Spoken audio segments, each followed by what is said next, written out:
Big news! Wayfair's President's Day clearance is on now, and you can score tons of huge deals. Like Wayfair's best deals since Black Friday. Right now through February 16th, you can score up to 70% off everything home at Wayfair. Like up to 50% off mattresses with fast and easy shipping straight to your door. Plus amazing flash deals on President's Day. Shop Wayfair's President's Day clearance now through February 16th. Wayfair, every style, every home. Welcome to the Retreat Leaders Podcast, the show for visionary coaches, healers, wellness pros, and small business owners who aren't just here to host another feel-good getaway, but to build a profitable, impactful retreat business. I'm your host, Shannon Jamal, retreat strategist, business mentor, and owner of a 46-acre retreat center. I've hosted over 100 retreats around the world, and I've made every mistake so you don't have to. Each week, we'll dive into the mindset, marketing, money, business, and mechanics behind sold-out, profitable retreats. Plus, hear from expert guests who are walking the talk. Whether you're planning your first retreat or scaling your 100th, you're in the right place. Welcome to the show.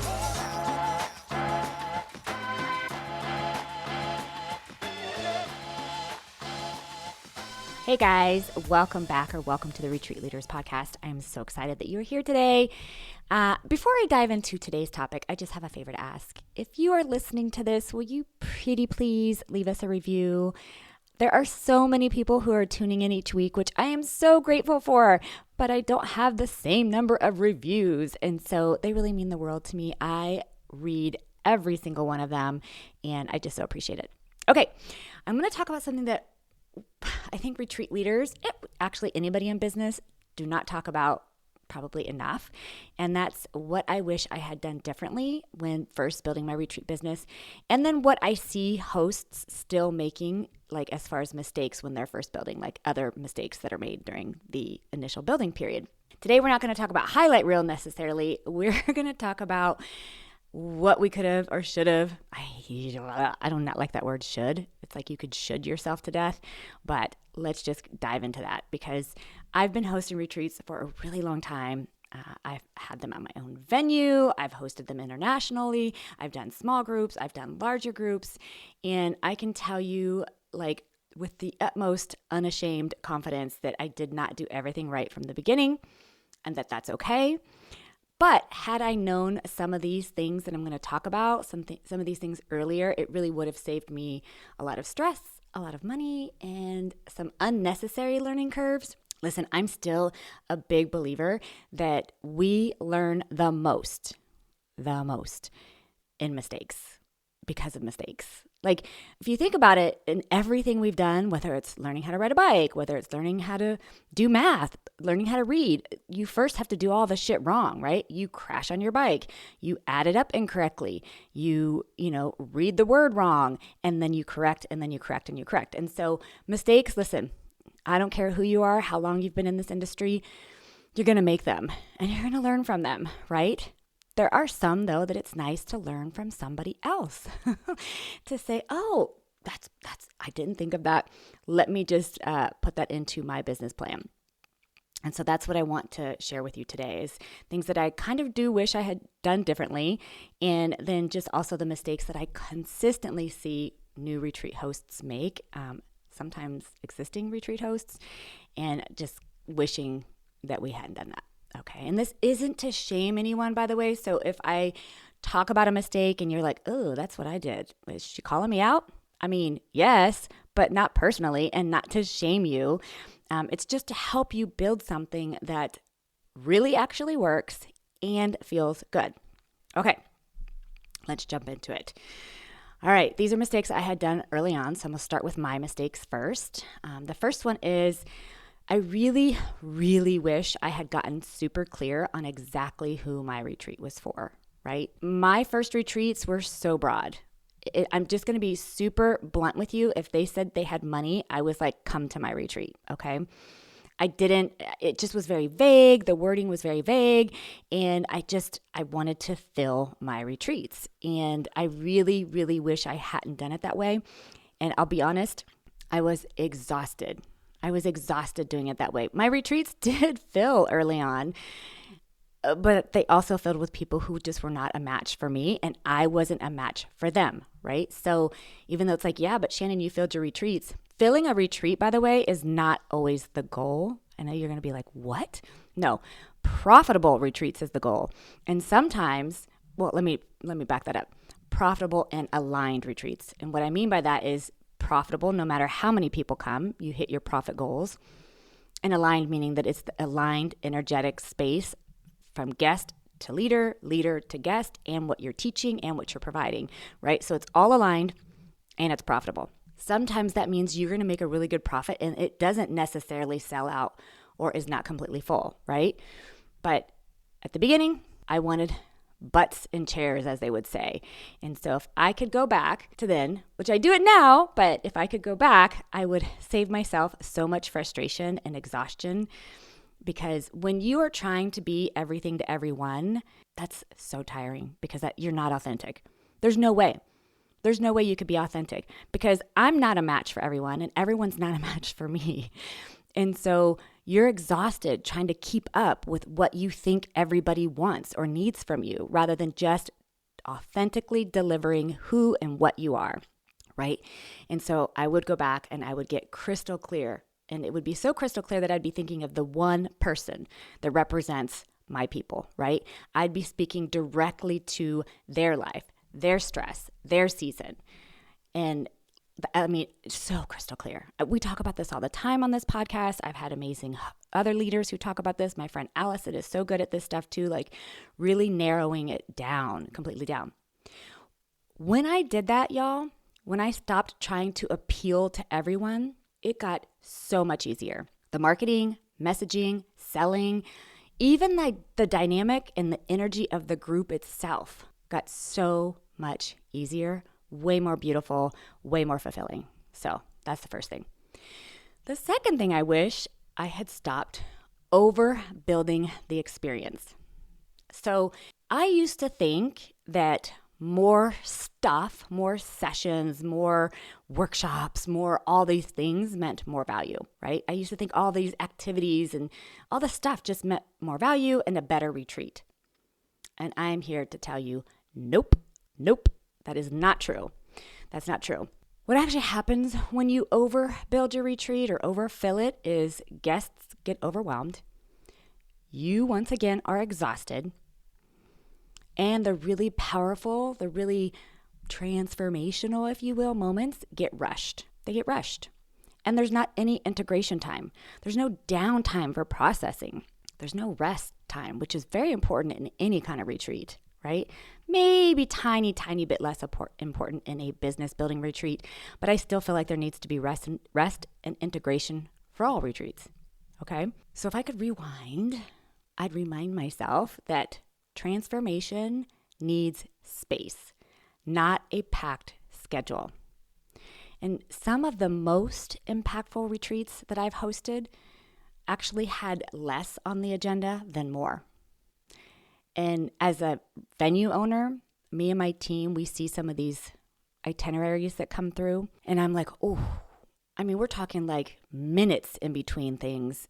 And it's funny because sometimes we actually have to contact. I don't usually give any advice on an agenda. Look, that's your agenda. That's your agenda. We don't as a venue. Unless we're asked about it, we might. But I usually don't, except for the fact when they're trying to do certain activities and they're giving only minutes in between. And I'm like, okay, to get from the horse barn where you're doing this one activity and then to get to the, they say, shooting range or another part of our ranch, like it takes longer than that just to get to the next space. Let alone, how about giving some space for people to go to the bathroom in between, grab a drink, a snack, I don't know, something. So the retreat itineraries that we see come through sometimes are so jam-packed that it actually makes my heart hurt. And I just want you to consider that as you're making agendas. And I get it. You're so excited. You're like, I have so much to teach them. Well, then make it a level 2 retreat for them to sign up for at that retreat, right? Where you can go deeper with what you're teaching or add more days. But a jam-packed retreat agenda almost always backfires. And I can tell you too, here at the ranch, we've actually had guests who will come into our little boutique store and they'll talk to Sharon in the office, or they'll talk to Josh, or maybe even Lily, and they're like, I'm exhausted. I'm skipping the next workshop. I'm just going to go to my room, or I'm just going to go for a walk. I'm so tired. I'm so whatever. Because here's the other thing that a lot of people don't realize. Even though you might not be doing a movement retreat, maybe you don't even have any movement, no yoga, no working out, no nothing, no none of that, which by the way is totally fine. But actually the amount of energy that is used and expelled, I guess you will, but used when you are using your brain, and especially the emotional parts of your brain, are exhausting. Look it up, y'all. The brain burns the most amount of calories in our body.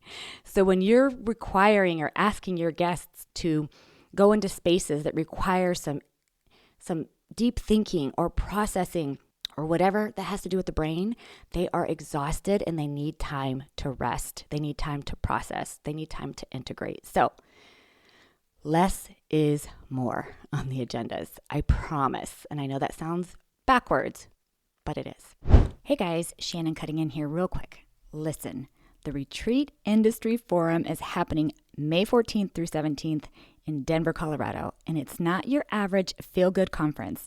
This is where bold retreat leaders, venue owners, industry pros, small business entrepreneurs come together to disrupt, challenge, and advance what's possible in our industry. You'll get cutting-edge strategy, real-world business tools, and high-level conversations about profitability, innovation, and sustainability without the fluff or kumbaya. Join myself, my friend Erin and Allison, along with other powerhouse leaders for 3 immersive days of connection, collaboration, and serious business growth, plus an exclusive VIP experience for those ready to go even deeper. Get all the details and grab your ticket now at retreatindustryforum.com. This isn't just another event, you guys. It's the movement that's reshaping the future of the retreat world. Okay, number 3, I wish I had started marketing way earlier. This is such a big one, and I see it all the time with retreat hosts, especially new ones. They want to have everything lined up perfect. The shopping cart or sign up link is ready, like everything's ready, and then they start marketing. And that's just not what you do. I know you want to go get your venue and you want your website perfect, you want the itinerary done, you want all of that, but the thing is, you want to start talking about this before you even are ready to take a registration. I'll give you an example.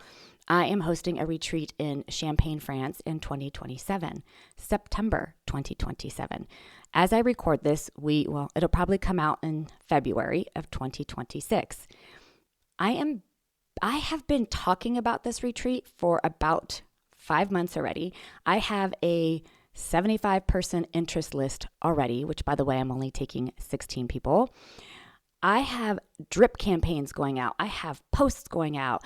I have so much going on, and I am barely right now signing the contract for the chateau. Okay? You start marketing before you are quote unquote ready. You get people excited. You warm them up.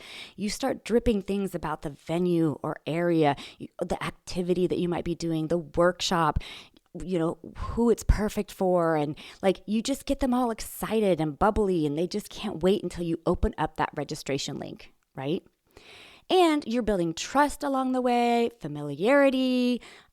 You're getting these folks who are on your list or in your hemisphere, like, I cannot wait to join Shannon in Champagne, France, or bum F wherever. It doesn't even matter, right?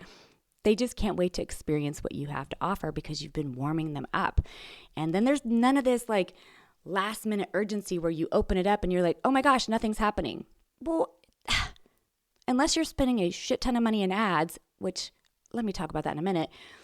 Like you got to warm people up. You got to get people excited about it. You got to, they've got to see you. And there's so much in the retreat industry now. There's so many retreats being thrown up against the wall, if you will, that just popping it out on social media is not what's going to do it, okay? Start warming them up before you get started. And I want to get back to ads just for a minute, even though it has nothing to do with any of this, but it is something that usually is done wrong the first time, and that's throwing together ads before you've even tested out your content. What I mean by that is you can create an ad in Meta or Google or LinkedIn or wherever you're doing your ads or wherever your people are. But if you haven't seen if that content that you even have is resonating with your ideal guest, you're wasting money. You want to test your content first and then go back and look at the metrics of your organic content and say, oh, this is landing. This is what people are paying attention to. That's where I'm going all in on my ads. Not just throwing money on content first and then seeing what works. You are going to do some testing in the ad phase, yes, but do the testing organically first, which is why you market early. You get that warmed up list, right? Okay. Number 4, I wish I had priced for sustainability, not comfort. Y'all know me. If you've listened to my podcast at all, you know I do not do discounts. I don't do fire sales. I don't do early birds. The price is the price. That's the way it is. I only have 2 exceptions to that, and that my alumni get a special little thank you discount, and that's because you've trusted me now more than once, and that means a lot to me. And so that's my little way of saying thank you. They also get special gifts when they arrive, but that's different. And then military, first responders, and teachers. That's just because that's an important demographic to me, and I want to do my part in supporting that demographic for what they do for us. Okay? Otherwise, no. That wasn't always the case. When I first started doing retreats, it kind of goes back to that. I was marketing to everyone. I just wanted butts in the chair. That's just not a way to grow a sustainable business, right? You can't price just to get people in. And I see it all the time.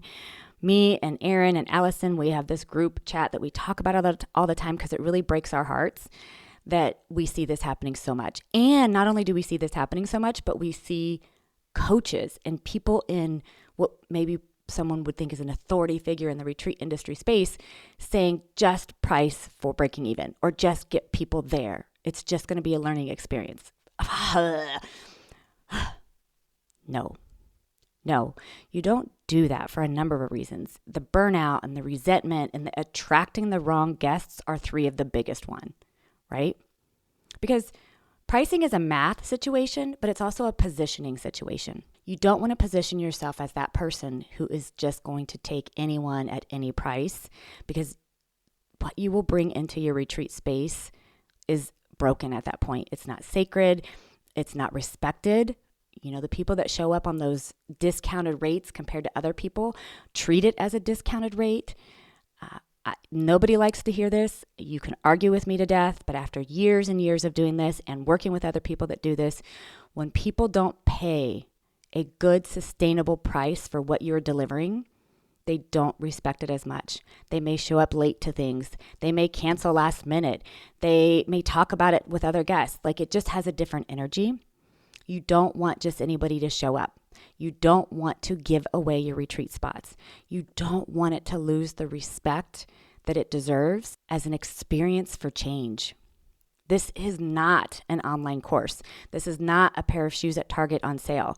This is not a fire sale, y'all. It is not. And I know some of you are like, yeah, but it's like I have to make money on this, or I have to at least pay for everything or whatever.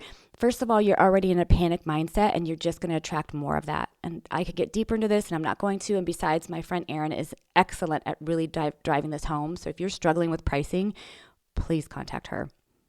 But I can tell you this, you're setting yourself up for failure. And not even a learning failure, because this will kill your business. It will kill your business if you're not pricing it right and you're not holding to that pricing. It just will. Popping in real quick to tell you that most retreat leaders don't have a retreat problem. They have a visibility problem. You can have the most transformational retreat in the world, but if people can't find you, it doesn't matter. That's why I wrote my newest book, Retreat Business Marketing. This isn't BS motivation or recycled Instagram advice. It's a real breakdown of how marketing actually works now, including AI search, SEO, messaging, and how to position your retreat so the right people recognize themselves in it. If you want to stop guessing, stop throwing content into the void, and start building visibility that compounds over time, this book is for you. Grab your copy at retreatbusinessmarketing.com. Okay, number 5. I wish I had asked for more support sooner. Really hired for more support sooner. When I hosted like my very first retreat where I didn't have a corporate paycheck paying for it, because I did a lot of retreats in my corporate background, but when I did my very first own, I was like everything, y'all. I was like the chef. I was the yoga instructor. I was the facilitator. Like, I managed all the logistics. I was the one fixing any problems. I was the one holding space for emotional stuff. Like, I was everything, which, by the way, is not leadership. That's almost like what you would call survival mode. That's not leadership, okay? And it's felt by the guests. And sometimes you just have to learn this by fucking it up and experiencing it. You do. But having support at your retreat, to me, is critical. Today, I have someone who takes care of the food. I have someone who is on site for logistics and coordination.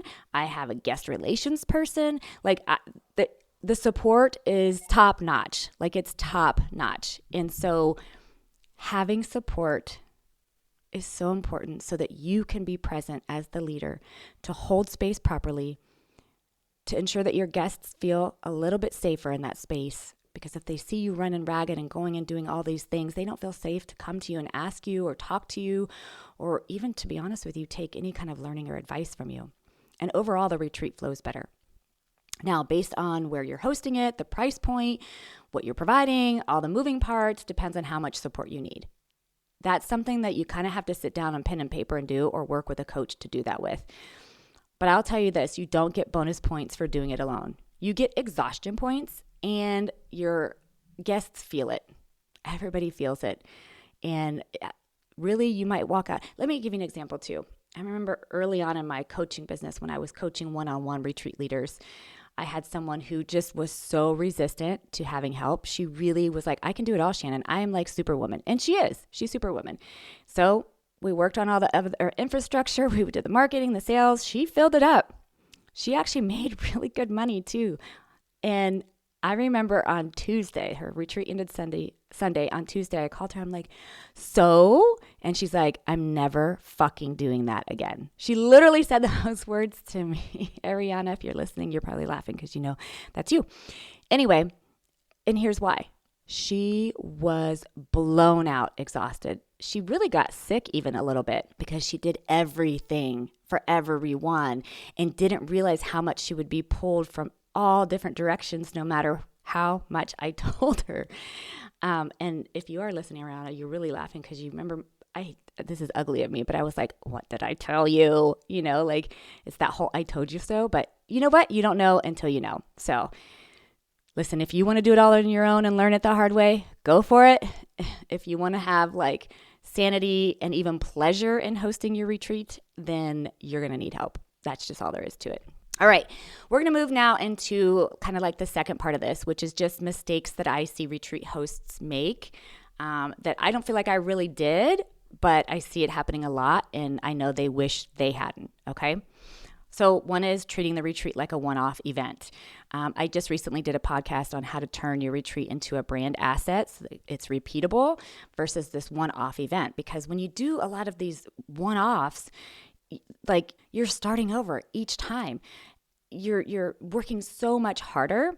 And plus, then there's no follow-up. There's no next offer. There's no alumni path. Y'all know how important my alumni are to me. But to me, retreats are so much better when they're part of a longer and larger ecosystem, not just a one-time experience. Unless you're like, this is it. I don't ever want to do this again. You know, maybe you're exhausted while you're planning. I don't know. But to me, when it's done right, when hosting retreats is done right, they're so incredibly fulfilling, like in your heart, in your bank account, for the guests. Like, it is a win all the way around. And so treating it like a one-off event is just not smart business. And it's also not good for you just in general. So we kind of talked about this, but another mistake I see all the time is the discounting to fill spots. I don't want to keep digging into it because I think you guys get the general idea, but it's literally just one of the fastest ways to damage your brand. It just is so damaging, and discounting always attracts the price shoppers who are then going to pick the shit out of your retreat to death, the misaligned guests, and just the future expectation of discounts. And so don't do it. Okay. And then another one that I see happening all the time is having like weak boundaries and or vague policies. And so this is something I really hope you hear. There's so much that goes into planning these retreats and the holding space, and just there's so much that goes into it energetically, financially, based on your experience, like just so many things. You need to have incredibly clear boundaries and policies. You need to have very clear cancellation policies, and you stick with it. Those that know me know that mine is a no refunds, period. I expect you to get travel insurance to cover your retreat so that you cancel on yourself and not on me. Okay. And then, just having all your expectations of behavior outlined, both at the time of registration, when they show up in your opening circle, but just really, really strong boundaries and policies is so important. And this helps create this expectation for you, for your guests, for the entire experience. And so, if you're struggling with boundaries in general, you really want to work on that. Because also, just as a side note, as I'm thinking about it, that also includes like your time and energy on retreat, right? And so making sure you have your own space to remove yourself to.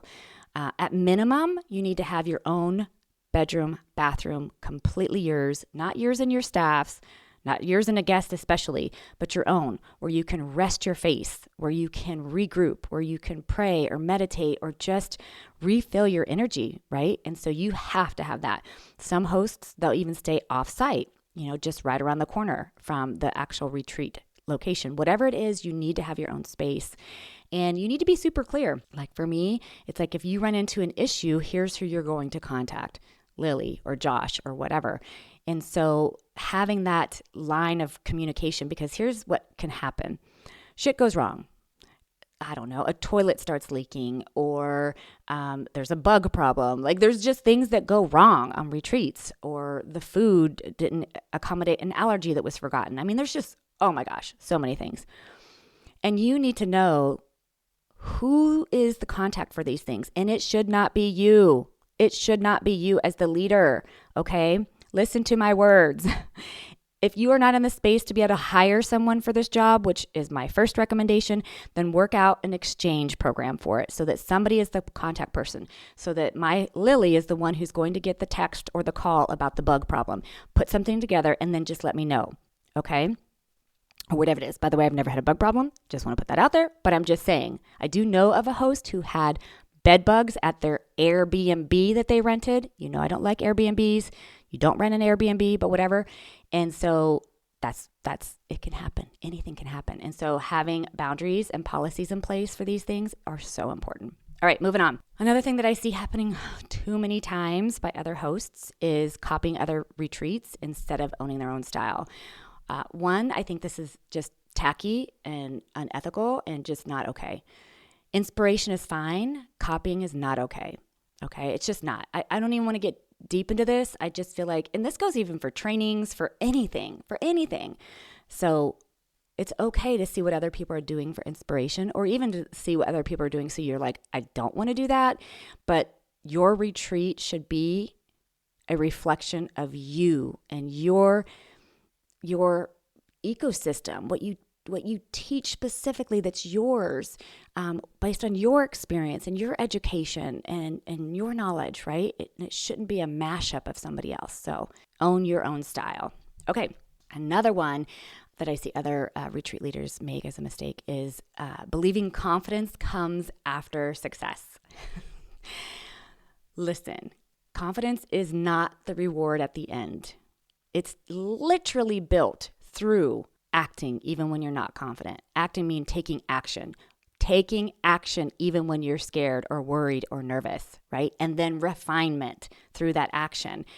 Learning from what didn't work, right? Every part of the retreat experience, the building, the selling, the marketing, the execution, the follow-up, every bit of it teaches you something if you're willing to listen and learn. But confidence, it doesn't come like after. It comes through your action. It comes through the acting even when you don't believe, right? And so You're going to build that confidence muscle. You're going to build it. But you can lean into things that help you build that confidence as far. Let me give you an example. When I was putting together my Vision to Venue workshop in London, I remember telling Allison and Aaron, I've actually never done anything like this, y'all. I've never put together a retreat leadership conference in a whole nother country. I'd done it in the US many times. I'd done workshops. I'd done all kinds of things, but I'd never built from scratch on my own a whole conference in a whole damn nother country that I don't even have a list for, right? And I remember them both being like, yeah, but you know what you do. And so there were moments where I was like, what in the hell am I doing? But I did it anyway. I did the action anyway. And I leaned into the fact, and this is going to sound super ego-based, but I leaned into the fact that I'm good at what I do. I know I am. And I know I have value to offer whoever shows up into that room. So I leaned into that. When I was worried it would fill, I leaned into what I do know and what I am confident about. And that fueled me to continue to do the actions over and over and over again until I damn did sell it out. Okay? So confidence doesn't come after the success. It comes through the action and the learning and the believing in what you have to offer. Okay, this was a lot. I think this was one of my longest podcasts I have recorded. But I think at the end of this, I just want you to maybe take away from this is that if I could go back, or if these hosts could go back, it's not that we would aim for perfect. There's no such thing. But we would aim for super clarity, I guess. Being clear, being super clear. And building for sustainability, not just for immediate Band-Aids, right? And being really aligned in what we do and what I do and what you do. Because here's the other thing. Mistakes don't mean you're doing it wrong necessarily. It means you're building and you're learning and you're growing. And so even though we're not always going to do it perfect, and even though there are things we're going to go back and go, I wish I hadn't. If we're willing to learn, and we're willing to hear other people's stories like I've shared today and go, what can I get from that? Then that's how we're going to build this big, beautiful business. So I can't wait to hear about what you wish you had done differently or what you got out of this the most today. And if you got something really great out of this, will you forward this to somebody else so that they will learn as well? Thanks so much, guys. Thanks for tuning in to the Retreat Leaders Podcast. If you love this episode, please make sure to subscribe, leave a review, and share it with your retreat besties. Want more support? Grab free resources at theretreatleadersplaybook.com. Until next time, lead boldly, serve deeply, and retreat profitably.